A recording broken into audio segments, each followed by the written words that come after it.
Wealth, security, and opportunity are a byproduct of success. However, it often comes at the expense of deep personal satisfaction and happiness.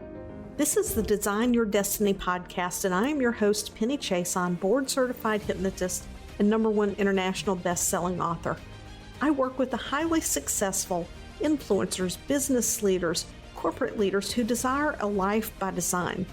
In this podcast, I will bring to you succinct solo episodes and interviews that dissect the challenges of success and highlights the ways to leverage your most underutilized asset, your subconscious mind.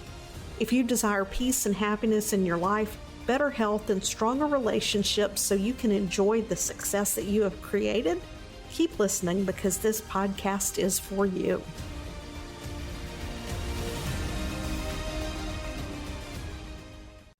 Hey everybody, it's Penny and I'm back with another episode of Design Your Destiny. We are going to have an excellent conversation today. I have Todd G with me. We were just having a little pre-talk and I think we're actually going to dive in just a few minutes talking about why $1 million really isn't that much. 3 million really isn't that much for a successful business, but depending on where you are, it may feel like a lot. But before we get into all of that, I want you to know a little bit about Todd. He is the owner of Tresnick Media. He is a marketing specialist. He helps brands get seen online. He has been featured in Entrepreneur, Forbes, Huffington Post, and you can find him at tresnickmedia.com. I'm just putting that out there right now because this conversation is going to get so exciting. I do not want to forget about this. And his agency is certified in 11 disciplines in helping you to get your message out there. Because if you are not in that online space, if you are not visible to people, are not going to find you. People go to their phone to do their research with who they want to work with now, who they want to connect with, be it service or product based. So Todd G, welcome. Please, if there's something you want to add to that introduction, go ahead and do so. And then we're just going to dive right into where we were a few minutes ago. Yeah, no, that was great. I appreciate it. I appreciate you having me on. I'm excited. Every time we chat, it seems podcast worthy. So I'm glad that we're finally recording one to get out to more people. Absolutely. Absolutely. So before we came on, we were talking about the audience who listens to Design Your Destiny. And I have a very broad audience in terms of level of entrepreneurship. And the discussion evolved to where we are mentally when we think about growing a $1 million business or a multi-million-dollar business. And depending where you are, that feels really big. And no matter what level of business that you are, we can go through these cycles where we don't know what we don't know. We need to know what questions we're asking. And the entire reason that Todd and I are even connected today is with everything blowing up with ChatGPT and integrity and our messaging and in our marketing, things have just spilled over and evolved. And to be honest, when I think back to where I was in 2018, $100,000 felt like a lot.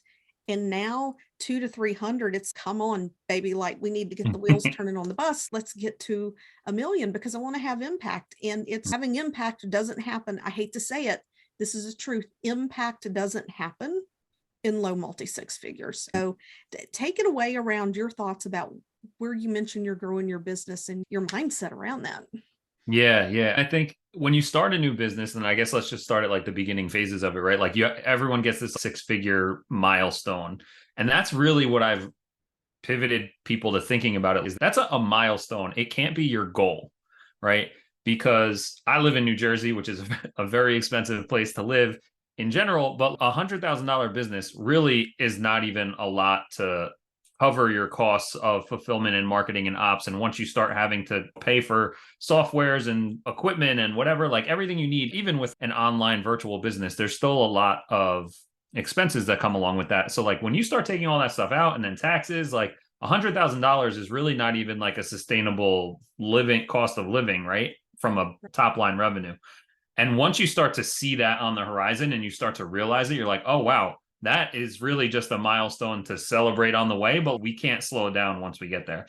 And then once you start to get like your cash flow established and a customer base established and you have that stability, and then you start thinking about that $1 million, and this is what we were just talking about, is like on your way up, that seems like a big number. And especially like all the stories that most of us are told growing up, like, and money's not what it used to be, right? But $1 million seemed like an infinite amount of money when I was a kid, right? That seemed like a crazy number. So like we still have those like subconscious stories around like $1 million is like infinity.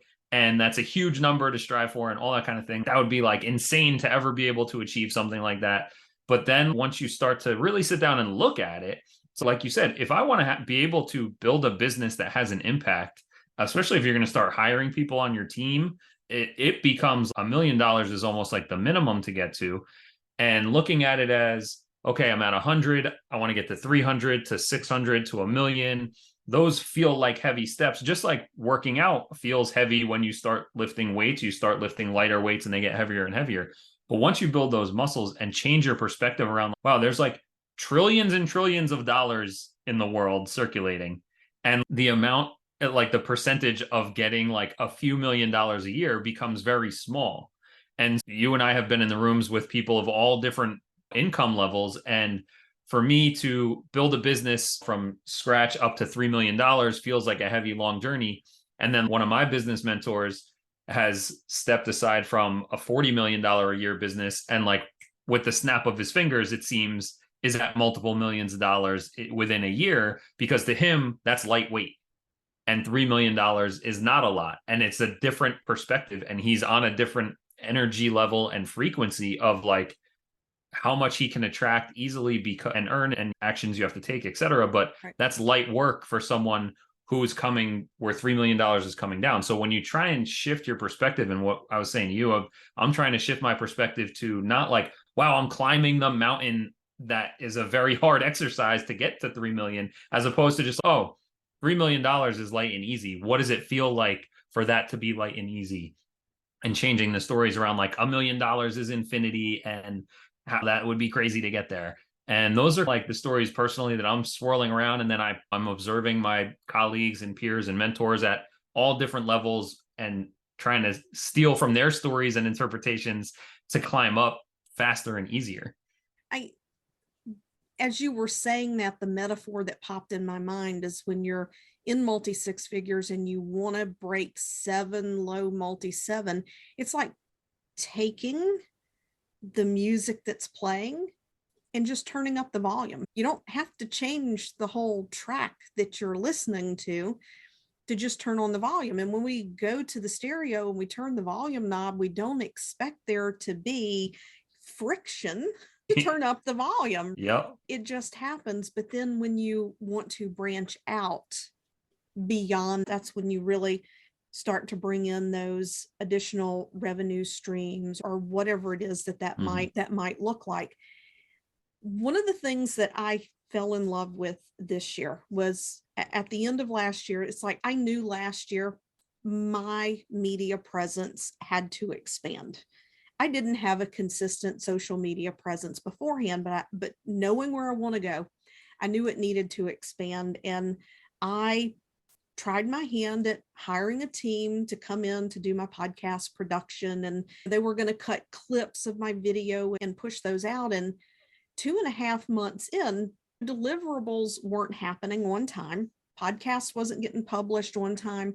And I don't think I ever got one single video clip published in 2.5 months. That's insane. But in that time, a very profitable entrepreneur who I think to attend some of his events, you have to be at 500,000 to even get in the door to some of his events. You might know who I'm talking about. But anyway, he mentioned if you have a business and you're not using Descript, like you're missing out on something. So I'm like, Descript, I go digging into it, and it's this beautiful AI tool. And of course, like anything, child building Legos with no instructions, within 25 minutes, I was able to figure some things out really nice and easy. And then Chat GPT was blowing up. So I've started playing with that a little bit. I hired someone, I trained them how I wanted my videos to look. And things have just progressively gotten better and better. But what I noticed is when we use these technologies to leverage our time to enhance our message or our ability to get our message out there. It really is just that. It's limited in its capacity. And I have fed this thing my show notes. I have finessed my prompts, and it would spit out a summary of show notes that sounded like Walter Cronkite reading the news during the Vietnam conflict. It's just like, what is this? Does it sound like me? Trash, right? But we are seeing now a lot of AI generated content, and it's easy for people to go into that mode when they're nervous about investing in team, or they can't invest in team or outsource.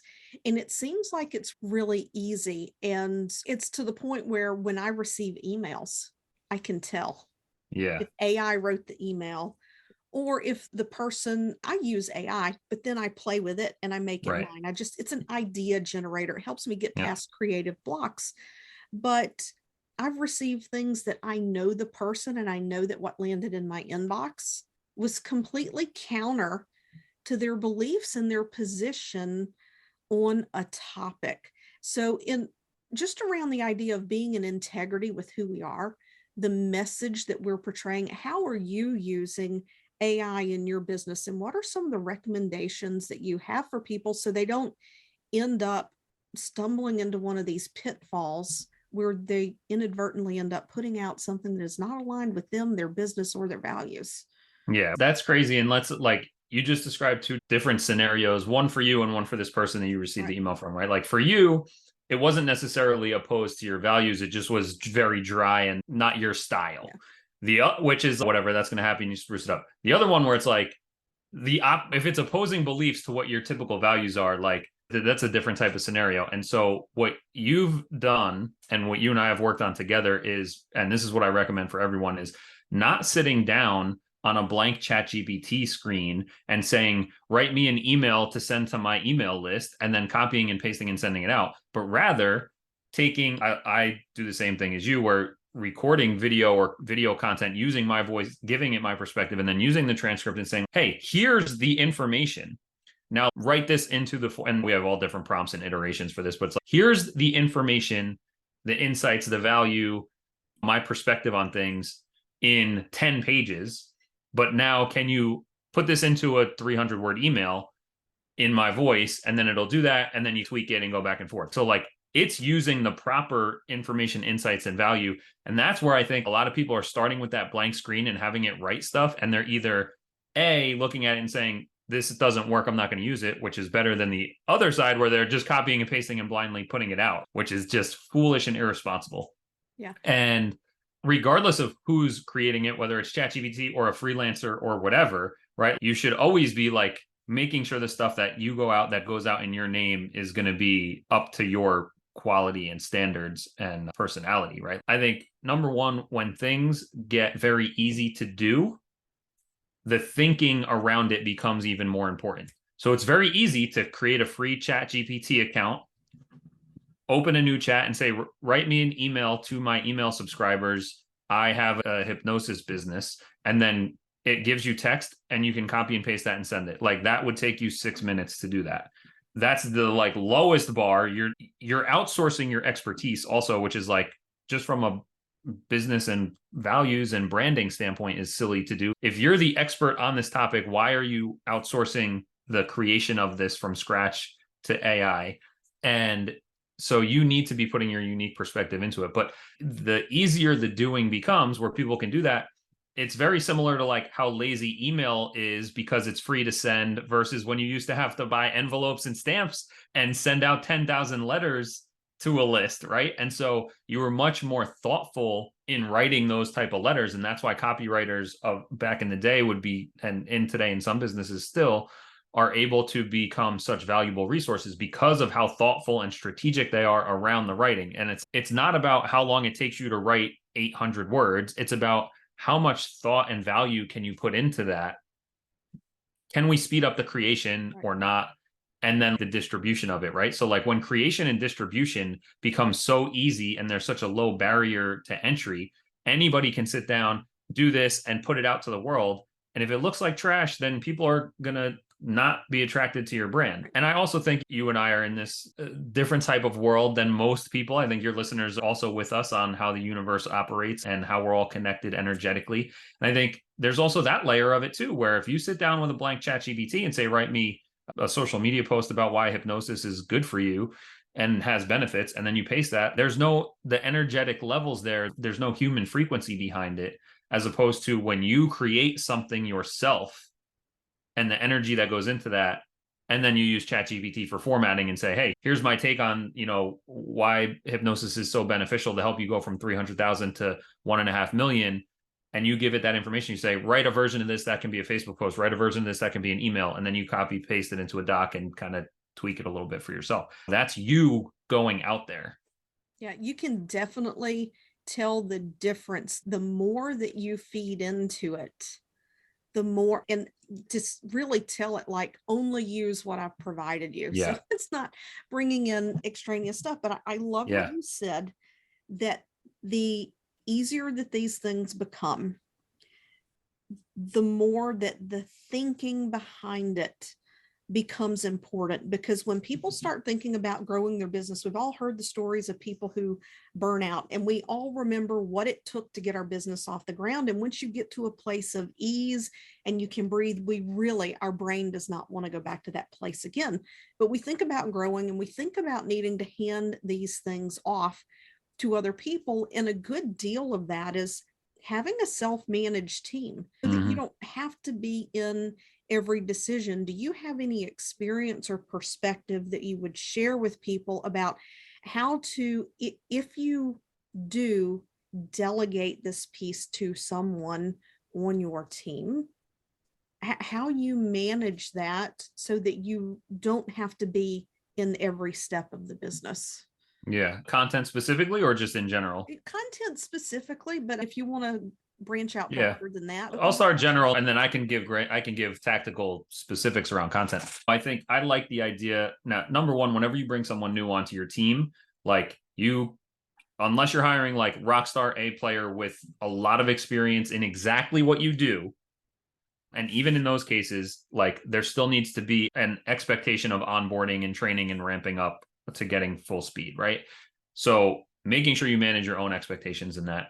Depending at which level they're coming in at, there's the 10-80-10 rule that I like, where you sit down together for the first 10% of whatever project or assignment is, and you get on the same page, and then they handle 80% of the legwork, and then you come back in for the last 10% and finesse it, polish it up, and do those kind of things.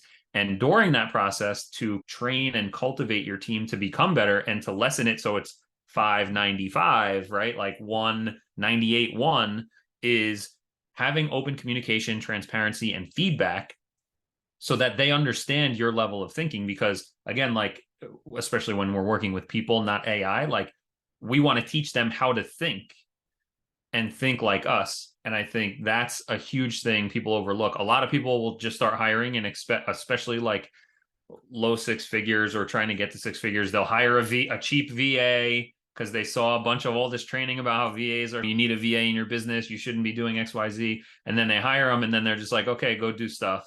There's a huge disconnect on how that happens. So on a project and task basis, I think like the training, the onboarding, having SOPs and processes, we use Asana and Google Docs, big on Loom for creating little quick video instructions on things. That stuff is all very important for training, onboarding. Even at a higher level, as an entrepreneur and CEO of your business, having a clear vision, mission, and direction, and then values of your business will help your team with how they think and operate. Because if they understand where we're at and where we're going and the purpose of this, they can make better decisions and think more aligned with you as they're working and growing. If you haven't sat down and created a vision and your values for the business, then you can't get everyone on the same page, which means everyone's going to be doing something a little bit differently. And that 10-80-10 is really going to be like 40-10-40 or whatever. And because you haven't clearly defined vision, mission, outcome, values on how to operate. So I think those are great first steps for bringing people in and expecting onboarding time, ramp up time, And then when it comes to like content specifically, whether it's email, social, ads, blog posts, etc., having that review process. We use Asana for our task management, but we use Airtable for tracking progress before publishing. So simple Kanban board, which, like, if anyone's not familiar, it's like the 5 boards vertically next to each other, where the first one is a column that says ideas, the next one is work in progress, the next one is ready for review, the next one is needs feedback, and the next one is scheduled or published. And so you just simply move things across. So as your team is creating stuff, they're dragging it into work in progress so you could see what they're working on. Then they drag it into ready for review so you can jump in and give them feedback. Again, back to that, like, communication and feedback is critical so that they can learn and grow. And that will ultimately become less and less important for you to do as they become better at it and understand. Don't just take what they did and change it and publish it. Take it. I like to use Google Docs suggestion mode so that they can see the changes that I'm making. And then I'll either put in the comments, or usually my team and I have a daily huddle. So we'll just go over it in real time live, or create a Loom where I'm like, hey, this was good because you did X, Y, and Z, but we really, to get it to where we need it to be, A, B, and C. And this was why, this is how I'm thinking about it. And so they start to see that, and they see the changes being made, and they understand why. And so you'll see very quickly when you're giving more feedback and communication, much more quickly, that you will have to review less and less over time, because they're starting to understand why you're making those changes. One of the things that really stood out for me is you were saying all that. I remember when my business took off, I was at like maybe $2,000 months. I was brick and mortar, still worked full time at the hospital. And then I had a rainmaker moment. And my business just took off, and I was so busy, I physically couldn't work in the hospital anymore. And that was my goal, was to get out anyway.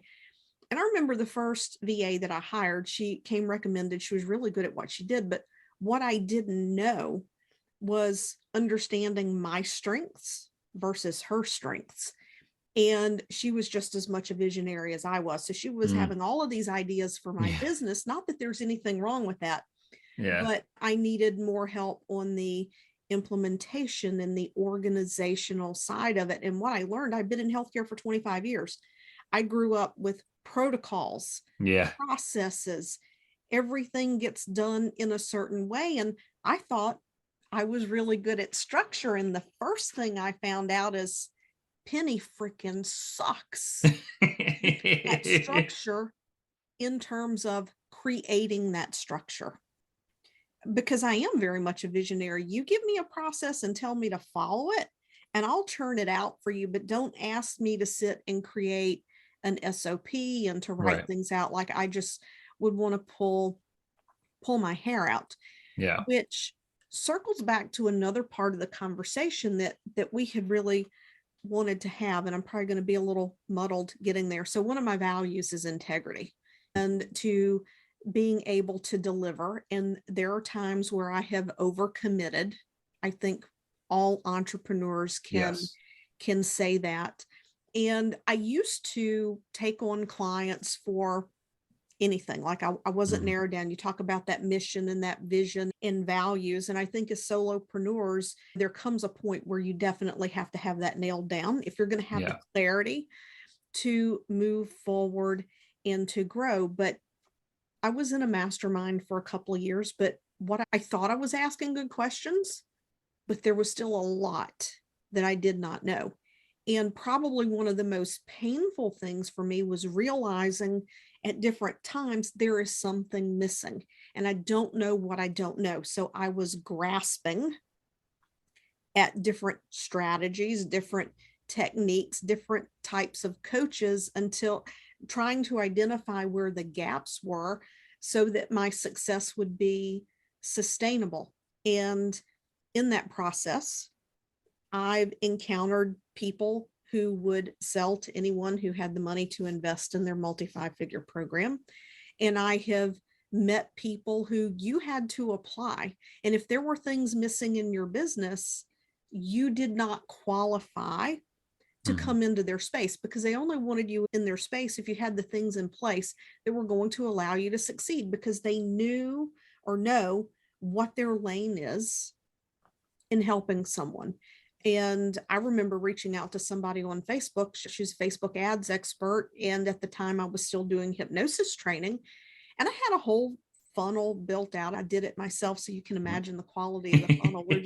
We're just not even going to go there. And I told her, I said, she was asking me questions about the funnel. I'm like, I have great open rates, but people don't even click to watch the videos that I link to in the funnel. She goes, then there's something, you're not ready for ads. There's something not there yet. You have to work out that whole process before you ever invest a dime in ads. And I have so much respect for that person. Yeah. Whereas a lot of people would have been, I had someone before, yeah, it's 12,000, it's 10,000 for us to set everything up, and then 2,000 a month for the ad spend. Yeah. And I thank God I didn't have the money at the time to invest in that, because I would have been flushing my investment down the toilet. And as this online space, I know I'm really taking the horse around the barn here. I'm going to get to my question. It's all good context. I'm going to get to my question in a minute. So what I've noticed has happened, so many people have flooded into the online space. It seems like it's an easy way to make money. And sometimes people invest to work with these people, and then they just disappear. The work doesn't get delivered, or it's very poor quality when it does get delivered. And what are the questions? I've learned the questions I would ask, like, where do I need to be in my business for what you're offering me to work? Yeah. Like, where should my business be? What metrics should I have in place? What should already be there at a baseline? But a lot of people are finding themselves in situations where expectations aren't being met. I'm not going to say things aren't being delivered, but expectations aren't being met, because there's two sides to that equation as well. And communication is key. I also think that because we're in the online space and everybody blasts everything on social media, I don't believe this is a new phenomenon. I just think we're much more aware of it. Yeah. Like when the 24/7 news cycle came out. Yeah. So what are your thoughts around businesses who either don't deliver, or people are perceiving they're not delivering, ghosting clients ghosting vendors? It just seems there's a lot of noise in the space, and people are quick to point fingers. And I think it's much deeper than somebody just took my money and didn't show up, though I'm sure there are those situations out there. Yeah. There's, again, two different scenarios. Number one, paying for something that doesn't get delivered is unacceptable, right? In 99.9% of scenarios. Like, from that perspective, when you're getting started on any kind of project, is, hey, okay, what's the timeline and expectations on when things are going to be delivered, and are we on track, and blah, blah, blah. That goes from everything. I told you, we just bought a new house. Okay, we have like appraisals, home insurance qualifications for the new place, like the mortgage for our house, the mortgage from the other people, right? There's all these timelines. And our realtor, when we accepted offer and got our offer accepted, she sent us an email with a PDF that said, here's the timeline for the next 60 days and the dates of everything that needs to get done. So understanding like timelines and milestones out of the gate, and just the general trust of who you're hiring and credibility that like they're going to get things done and delivered. That's one thing, is just, and it goes back to the integrity that you talked about before. And to me, it's just a sad situation to be duping people into giving you money and then not doing the work. That's just not cool. But then there's the other, and that's more black and white, to say that person's just an ass, right? But then there's the other scenario where if you are hiring someone and you're not qualified to hire them yet, and again, there's companies who don't qualify their clients and they'll take anyone who's got a pulse and a credit card. I want to say shame on them for doing that type of thing. The responsibility falls on both parties in that scenario. Like, you bought something you shouldn't have bought, right? Don't go into the Ferrari dealership if you need to go buy a used Honda, right? It falls on everybody there. But like, the other portion is being educated around what you're doing. And the Facebook ads is a great example. And I don't do, my current business model is I don't have an ads funnel that gets people to book a call with me and I have a quote unquote sales call and I sell them or don't sell them. most of mine, I have a pretty solid audience, and most of my conversations come organically and naturally and being helpful, which is part of those are my values. And so I turn away 95% of the people who think that they're going to be interested in hiring me, because I know that they're not ready for it, or it's not the right thing for their business. And I have existing clients who are on certain models, and like last week, a client emailed and said, how much, or what does it look like? We want to start doing Facebook ads. And that's the question a lot of people ask.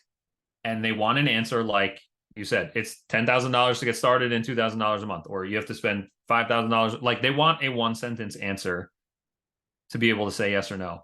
And unfortunately, that's not how you have to think about it. And this goes back to how it's the thinking that's important. And so they straight up said, and could it be easy for me to say, oh, it's $5,000? Yeah, here, yeah, I'll add that to your next invoice and let's get started. That would be super easy. But while I do think that it's a benefit for them, they still need to understand. So I was like, we need to get on a phone call and I'll educate you on the process and what to expect on how it works and what you need to do. And like in Facebook ads specifically, it's like, all right, are we going to create one single ad that's going to take your business off?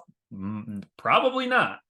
So what you need to understand is there's going to be dozens of variations of ads that need to be created over the next 60 days, and they need to run at this type of budget, and this is how it works. Just in a 30-minute high-level conversation, like, you don't have to memorize this stuff. You don't need to become a Facebook ads expert. You just need to understand the components and what's happening so you can make an educated decision on, is this something I'm interested in committing to? Because maybe the $10,000 and $2,000 a month is no problem for you to pay off, but the mental capacity or the decision making over the next 60 days of going through this is not enough. Yeah, you want to join the gym? It's $100 a month. Oh, I can afford $100 a month. You have to come every day and work out. It's like, oh, hold up, I didn't know that was part of the deal. And with Facebook ads too, it's like Facebook ads are a traffic source in your business. You're going to run ads. Facebook will show it to people because you're paying them. And if they click on it, that's great. And they go to a opt-in page. Do you have an opt-in page? Do you have a lead magnet? Do you have the follow-up for that? Do you have this? Like your person said, hey, it sounds like you're only halfway there, so you shouldn't get started. So it's important to get a little educated before you start hiring. Now, with certain people, this is how I operate. I like to educate before. I don't like to just sell people on the outcome. I want to say, hey, this is what it's going to look like, and this is what you need to know to make an educated decision on this for your business. So I think making sure that you're not asking a simple question hoping for a simple answer, but trying to educate yourself, put yourself in a position for success and making educated decisions, I think is super, super important. And similar to what we talked about on the other subject, is the easier the doing gets, the more important the thinking is. Yeah. One of the questions I've learned to ask is, what is going to be required of me in this process? And that has saved me from some things as well, because it's, oh, I don't have, me personally, I don't have the bandwidth to create and to invest in this as well. And you're right, it does go both ways. And even if we don't ask the right questions, and even if we feel that someone that we signed on to their program or whatever, maybe they should have qualified us better, but we get to accept responsibility for having chosen to make that investment, to make that decision, because nobody put a gun to our head and forced us to do that. But one of the other things is intuition. Yeah. Intuition has saved me from some investments as well. And I think trusting our intuition and not letting our desire to shortcut and get somewhere faster, to not let that shortcut our intuition. Yeah. I think it's very important, and it's intriguing. I love to observe people. I love to watch, and I'm in a few very high level Facebook groups, and I watch what people post, and I'm like, oh, that's interesting. And it doesn't matter how successful we become. Sometimes we can get into a place where our gut or our intuition is telling us, you might not want to do that, but we get so enthusiastic and excited. Yeah. And maybe even in some instances could be driven by fear, lack, or scarcity, and feel like we need to get something done, that we totally ignore what the universe is telling us. Yeah. And I totally agree with you on intuition. And the people that are listening to you and following you are definitely in the space of understanding how to tap into the source and feelings and true intuition. But it's also important to be able to recognize, am I feeling squeamish because this is new and unfamiliar versus this is my intuition telling me don't do it. Right. And being able to recognize the difference there is a huge game changer. Yeah, I recently went live in my Facebook group and I was talking about that. Intuition doesn't have emotion. It's just like a blanket. Yeah, don't do that.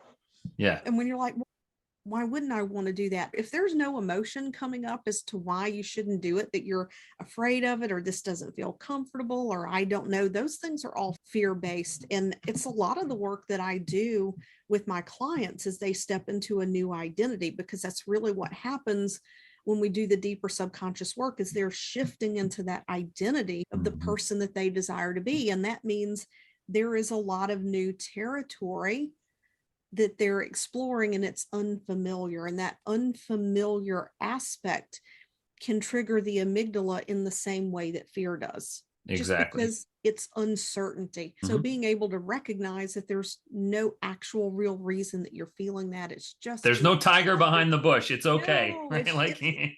it's just being out of your comfort zone. Yeah. It makes a huge difference. And I just love seeing the way that people are starting to step out and really do what they're passionately aligned with. And you're passionately aligned about what you do. So I would love for you to share a little bit about what you do, how you help entrepreneurs, and what level of the game are people ready to come in and play with you. If you have a credit card, just call me and we're good. I want to circle back on a topic that will lead right into this perfectly. Is I think another thing when it comes to the questions you should be asking people, and unfortunately you do have to use your intuition to read through the true answers on this. But I consider myself a strategic partner with our clients as opposed to a vendor. I think that's buzzword might not be the right, but I think it's cliche. And I think a lot of marketers, I think a lot of service businesses will say that. And what I mean by that is what we just described in terms of I want to help you make educated decisions. And that happens before we start working together, and it happens while we're working together. And then hopefully from working together, you become a different type of thinker around these things, not just in marketing, but in business and life in general. And then you can take that and go on. And I love hearing from clients that we worked with years ago that reach out and say, hey, we just put this in place again, or we went through those things again and did this, and things are going like, I love hearing that and helping people evolve into better thinkers in how they run their business and their life. So when you're looking for someone to help you with something, understand if it's not your area of expertise, right? If you're a hypnotist, you're not a Facebook ads expert. So you should not hire a vendor who's just going to take your money and do the job, because the doing of the work is the easy part. It's the thinking that becomes important. And if you just go to someone and say, I want to run Facebook ads, and they go, I know how to use Facebook Ads Manager, I can do that for you. They might even be well-intentioned, right? Like they might do all the right tasks, right? Like I created a campaign in Facebook Ads Manager. I created an ad set. I created an audience. We took your copy and your image and we put it here, and we put in the credit card and we ran ads. Like we did the job. We did the deliverable. We did it. But they didn't think properly overall on the campaign from front to end, your business objectives, how does that fit in? And they didn't educate you on, hey, Facebook is a traffic source, so it's one part of the whole process, and this is what you should expect, right? So when you're looking for someone to help you with something, this is an example of Facebook ads, but regardless of what channel or tactic, if it's marketing or fulfillment or ops or HR or CFO, whatever, say, okay, cool, you're a bookkeeper, and you had a great episode with MT, who is a bookkeeper. Definitely, guys, go listen to that. It was awesome. It's, oh, cool. You're a bookkeeper. So you're just going to go into my QuickBooks and categorize my stuff once a month? Or are you going to educate me on how I should be spending my money and how we can be categorizing our expenses differently and connect me with the right tax partners? So whether it's Facebook ads or something else, it's look for people who can help you think and learn about these processes, not so that you become an expert bookkeeper or an expert Facebook marketer, but so that you can make educated decisions for your business. And like, tough news, if you decided to be an entrepreneur, this is the job. right? Like you do have to be able to learn and think about these things, like, and come in and out of different seasons. Otherwise, don't be an entrepreneur, right? Do something different. But those are all different parts of the business, and you have to be open and seeking, like, proactively to be educated and become a better thinker in these things that you're doing. So with that, what do we do? Our little nutshell is we help entrepreneurs with a powerful message reach and impact more people. Right? That's my mission, is to help people do that right now. In today's world, that means we will help you with planning out your marketing strategy on who's your audience, how do we get in front of them, what kind of content do you have to create that's going to become visible on Google, and on social media, how do we build your email list and engage your audience, here's the things you should be talking about, how do we now create an operational plan for taking your expertise out of your brain, turning it into all that content, making it easy so that your social media is active and present and engaging, moving people through the customer journey. Tactically, we can help build your website, come up with an SEO plan, your social media ads, your organic social, your email, your automations, all that kind of stuff for taking your business online. But really, my passion obviously is in that helping think strategically part of it. And we help business owners. We do have a mastermind community consulting program that starts off as a relatively affordable option for people who are ready to invest in their growth and their thinking. And then we have services that range up where if you're just getting started, you have to invest in getting that kind of stuff foundationally. And the marketing services, once you hit a couple 100,000 and you're ready to start growing, throw some fuel on the fire, that's where our services part of the business really comes in and helps you start multiplying your impact. Yeah, you mentioned something and I really want to highlight it before we wrap this up. And you were talking about hiring someone to do the Facebook ads, and maybe they're an expert at setting up the ads, but that doesn't necessarily make them an advertising expert in terms of the strategy behind it, because we can call ourselves an expert around a lot of things. And I love that I'm an expert in helping people wrap their mind around the you strategy that helps them to be successful in business. I can talk marketing, I can talk branding, I can talk money, but I am not an expert in those specific things. I help people to think better so that they can choose when and how to invest in those things and to be out of their own way so that they flow more easily. So is there somewhere that you would like for people to go? Is there something that you would have for the audience that would help them to understand their own strategy better? Yeah, if you go to tresnickmedia.com/free resources, there's a whole bunch of stuff that you guys can opt in for, download different guides, templates and stuff, and that'll put you on my email list. And I send out usually an email or two every week with just some insights or stories about what's working, what's not working, and what you should be thinking about. So tresnickmedia.com/free resources will send you there. All right, fantastic. I love this conversation.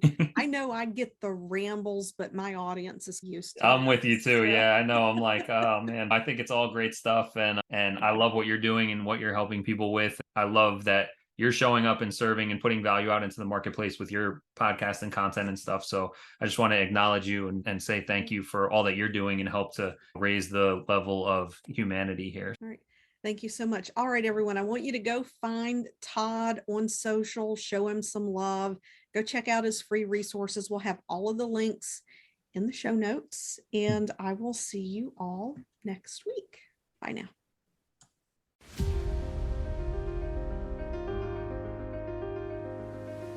Thanks for listening to this episode of Design Your Destiny.